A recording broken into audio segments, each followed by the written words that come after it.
looking at a Valentine's Day banner that I have hung in my RV studio.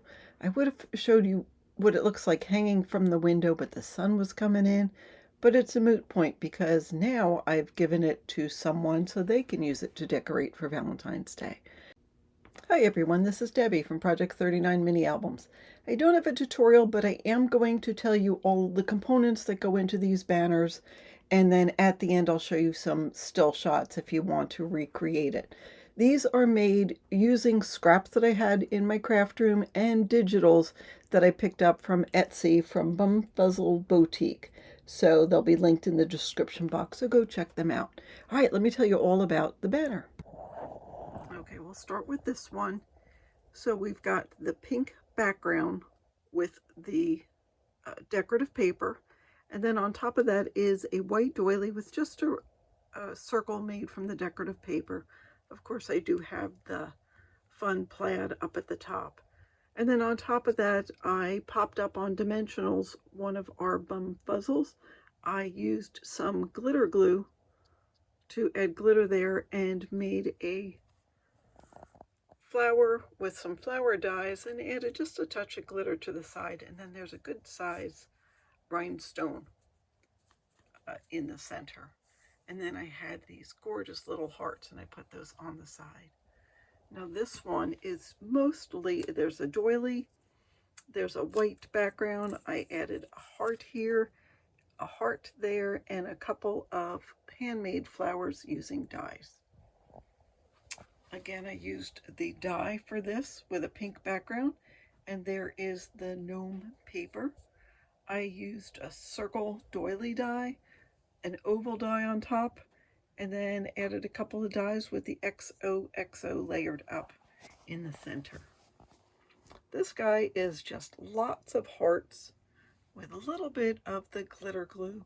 I had a heart with an arrow that I put in the middle, and our BumFuzzle gnome is sitting in the center with his heart. All right, this is the centerpiece.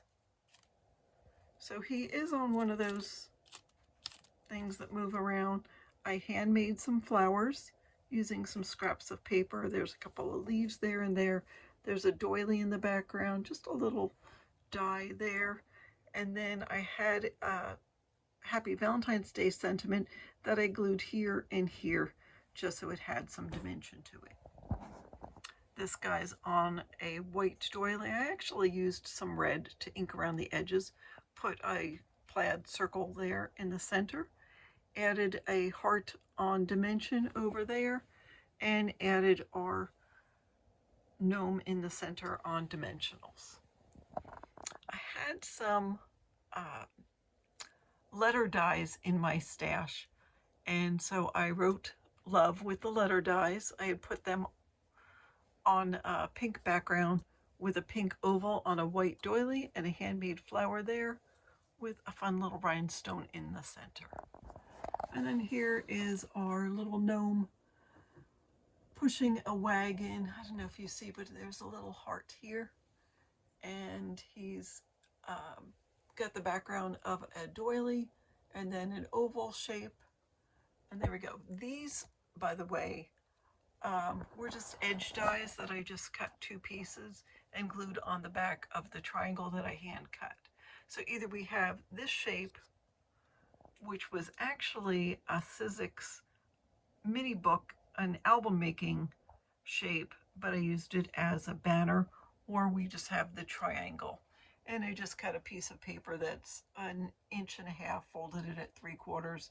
I did use a scallop die just to add a little detail to that. But now you see here is another one of the edge dies. I didn't come all the way to the bottom. It was, I think, 6 inches. But here's another one. And then there's another one. So that made our little banner with all the cute gnomes on there.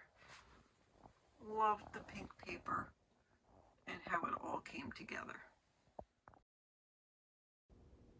I just have some still shots now, so if you wanted to recreate it, you could just pause the camera and just try to copy whatever is on here. I will list whatever supplies I can think of that I used in the description box. But the star of the show, of course, is the BumFuzzle Gnomes for Valentine's Day. Thanks so much for watching and have a fabulous day.